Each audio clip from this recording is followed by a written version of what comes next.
ہمارے معاشرے میں جتنے دن ہیں وہ ہمارے ظالم جابر حکمرانوں کے ہیں، سرمایہ داروں کے ہیں، جاگیرداروں کے ہیں، اور جب تک معاشرہ اس طرح رہے گا، غریب غریب سے غریب تر ہوتا رہے گا، امیر امیر سے امیر تر ہوتا رہے گا۔ اس لیے کہ اس معاشرے میں، اس طرز زندگی میں نہ اللہ پاک نے برکت رکھی ہے، نہ میرے حبیب نے اس کے لیے برکت کا بتلایا ہے۔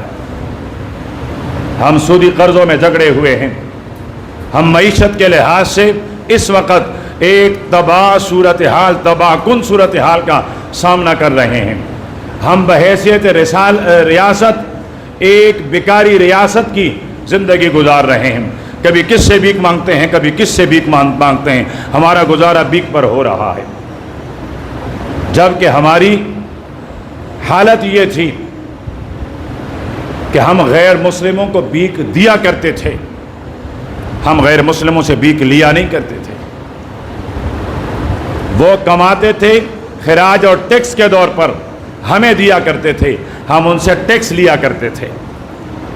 اور پھر حضرت عمر ابن عبدالعزیز کا وہ سنہرا دور کہ زکوٰۃ لینے والا کوئی نہیں تھا، اور خود فرمایا میں نے ہزار دینار کا لباس بھی پہنا ہے، 1000 دینار کا لباس عمر ابن عبدالعزیز فرماتے ہیں میں نے پہنا ہے۔ پھر وہ وقت بھی آیا کہ 6 درہم کا لباس لے کر آئے تو خادم سے کہنے لگے اس سے موٹا، اس سے کردیلا، اس سے سستا لباس نہیں تھا کہ آپ لے کر آتے، میرے لیے وہ بھی کافی ہو جاتا۔ خود امیر المومنین کی حالت یہ، اور رعایا اتنی وہ اسودہ حال کہ زکوٰۃ لینے والا کوئی نہیں، عشر لینے والا کوئی نہیں، ایسا اسودہ حال بنایا۔ کیوں؟ اس لیے کہ کامیابی اس طریقے میں ہے جو طریقہ میرے آقا نے بتلایا ہے، اس طرز حکمرانی میں ہے جو طرز حکمرانی میرے پیغمبر نے بتلائی ہے۔ اس سے جب ہٹے تو ہم نے ناکامی کا سامنا کیا ہے۔ تو اللہ پاک ہم سب کو عمل کی توفیق عطا فرمائیں، اور خصوصاً جو ہمارے مزدور طبقہ ہیں، ٹھیک ہے، جن کے ساتھ ہم کام کرتے ہیں وہ ظالم بھی ہیں، وہ ہمارے حق تلفی بھی کرتے ہیں، سب کچھ کرتے ہیں، اس میں کوئی شک نہیں، لیکن ہمارا مزدور طبقہ اس کے اندر بھی حد سے بڑھ کر خامیاں موجود ہیں۔ خیانت 100 میں سے کوئی ایک بندہ شاید وہ بھی نہ ملے جو خیانت سے بچ رہا ہو۔ اس لیے نہ ہمارے رزق میں برکت ہے، نہ ہماری زندگی میں برکت ہے، نہ ہماری اولاد میں برکت ہے۔ یہ سارا معاشرہ بے برکت اس لیے ہوا کہ سب سے پہلے ہم نے خیانت کی ہے۔